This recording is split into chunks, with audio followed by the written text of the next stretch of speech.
Please subscribe.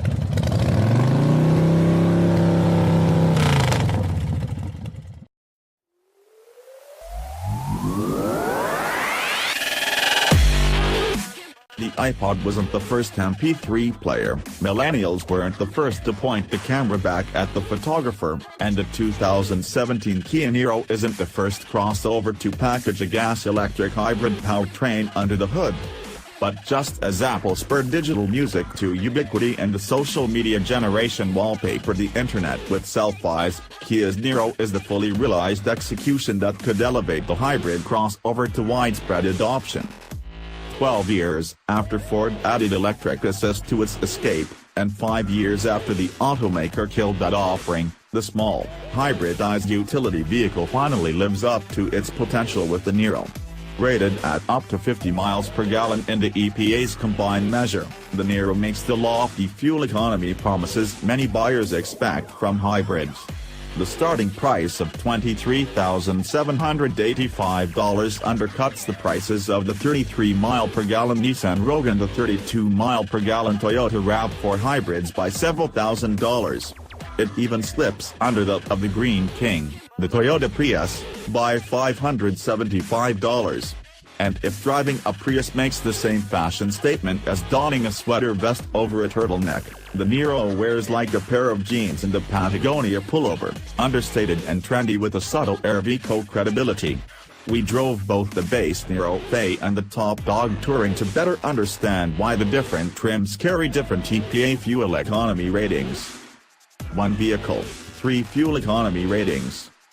The Niro wears one of 3 different EPA labels depending on the trim level.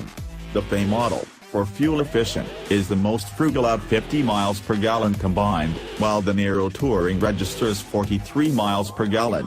The mid-range LX and X trims both carry a 49 mile per gallon combined rating. These differences are primarily the product of regulatory minutiae in the fuel economy labeling game. While most cars have one fuel economy label per powertrain that lumps various trim levels into a single test that reflects the equipment level of the most popular variant, Kia parses the Niro into 3 separate certifications in order to get a bigger number for the lighter, lower-spec trims. Like we said, regulatory minutiae. Our real-world findings suggest there is a distinction to be found in the fuel economy between the Faye and Touring models, although it's significantly smaller than the 7 mile per gallon difference on the EPA labels. In our use, the Niro Faye averaged 37 miles per gallon, while the Touring model returned 35 miles per gallon. Those figures climbed to 42 miles per gallon for the Faye and 39 miles per gallon for the Touring on our 75 mile per hour, 200-mile highway loop. If 37 miles per gallon seems like a far cry from the advertised 50 miles per gallon, know that it's still a remarkable figure for a crossover. You won't find a more practical vehicle that returns better fuel economy, unless you're willing to drive an electric car. For example, the Ford C-Max Hybrid returned 32 miles per gallon in our hands, while the all-wheel drive Toyota RAV4 Hybrid managed 31 miles per gallon, and the Volkswagen Golf Sport Wagon with front-wheel drive and an automatic transmission did 26 miles per gallon. Whether the $30,545 Touring is worth the 2 to 3 mile per gallon fuel economy hit is a matter of personal priorities. The Faye has just enough luxuries to be considered well-equipped, with satellite radio, dual-zone automatic climate control, and a 7.0-inch touchscreen with Android Auto and Apple CarPlay compatibility. We spotted only one overt sign of cheapness, and it's hidden in the cargo area. In the Faye, Kia withholds the cargo cover and instead provides a flimsy, ill-fitting panel where the carpeted floor mat would be in the Touring. Of course, the Touring also adds other features such as heated and ventilated front seats, leather upholstery, push-button starting, and a sunroof, but both cars boast comfortable cockpits with stylish materials, intuitive controls, and impressive quality. The anti-Prius. Kia's hybrid powertrain is a relatively simple thing with a single electric motor generator attached to the input shaft of the 6-speed dual-clutch automatic gearbox. There's also a clutch between the 1.6-liter inline-4 engine and the 43-horsepower motor, which in theory permits electric-only driving, but in our experience the Niro made only momentary overtures at electric-only propulsion, primarily using its 43-horsepower motor to assist the 1.6-liter four-cylinder. One key advantage of this system is that it behaves similarly to a conventional gasoline-only vehicle, with a predictable correlation between vehicle speed and the engine's efforts. You won't find the labored moaning characteristic of Toyota's complex two-motor, planetary gear hybrid Synergy drive here.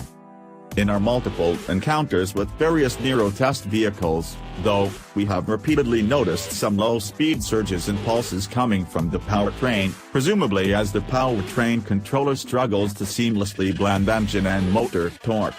These quiet hiccups are never abrupt nor harsh, and some drivers may not register them at all, as they are no more intrusive than an automatic transmission shifting through its gears. Still, they're perceptible enough to warrant further development work on Kia's end, and shoppers should look for this behavior on a test drive to determine if it will hurt them over the long run.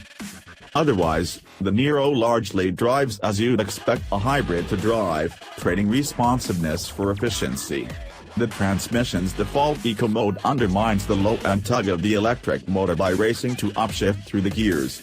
It's possible to drive around this behavior by pushing deeper into the accelerator or by sliding the gear selector into sport mode, but we'd prefer the standard mode or better matched to stop-and-go driving conditions. The meager total power, just 139 horsepower, leaves the hybrid flat-footed when you stand on the accelerator. The Niro ambled to 60 miles per hour in 8.9 seconds, while the heavier Touring stretched that time to a painfully slow 9.6 seconds. That 0.7-second margin is greater than the 156-pound weight difference between the two trims would suggest, but it corroborates our observations that the Fay feels more sprightly in traffic. Our only explanation for the gulf between 0 to 60 times is that much of the Touring's added heft is in its larger 18-inch wheels, so the powertrain has to accelerate that mass both rotationally and longitudinally as it moves the vehicle down the road. Both models deliver pleasant ride quality, sopping up mundane pavement patches, cracks, and heaves more gracefully than many other Kia vehicles. The Niro's steering and handling mostly mimic that of a car with nicely controlled body roll. While the Fay's lateral grip of 0.82 grams is impressive, the Touring's figure of 0.90 grams is phenomenal for a hybrid without a Porsche badge on the hood. The Touring gains that advantage with tires that are grippier than the Fay's narrower, low-rolling resistance Michelin Energy Saver AS rubber. Define crossover. The Niro's remarkable fuel economy and car-like handling aren't anomalous, though. They're made possible by the fact that Kia takes full advantage of the ambiguity in the word crossover. The Niro qualifies as a crossover only in the most superficial interpretation, a two-box wagon shape with a ribbon of black plastic ringing the body's bottom edge and, on upper trims, a pair of roof rack rails. All-wheel drive is not available, and ground clearance is comparable to that of most cars. If it's a high vantage point you seek, know that the Niro's seat height is located in the gray area between cars and crossovers. At 23.1 inches, the Niro's H-point falls between that of the typical car, around 19 to 20 inches, and conventional crossovers, in the 27 to 28-inch range. To our butts, the Niro feels just high enough to make entering and exiting the vehicle easy but not so high as to feel clumsy and stilted in corners. Those coming out of something taller, like a Honda CR-V, with a 5.0-inch greater seat height, or a Toyota RAV4, 4.0 inches higher, might think otherwise. The Niro also measures roughly 10 inches shorter than those small crossover standard bearers, a critical factor in the Niro Fay's featherweight 3,108-pound mass, and thus its big fuel economy numbers. Despite the truncated body, there's still livable rear head and legroom for adults in the back. You will sacrifice cargo space, though. 6 carry-on sized suitcases fit behind the rear seat, while a Honda CR-V will carry 10. The Kia Niro is the rare gas-electric vehicle to offer an emotional justification to the rational reasons for buying a hybrid. Beyond hitting a sweet spot of affordability, efficiency, and utility, the Niro adds handsome and fashionable style. By combining Kia's sharp design language on top of the popular crossover form factor, the Niro is a Toyota Prius that we wouldn't be embarrassed to own.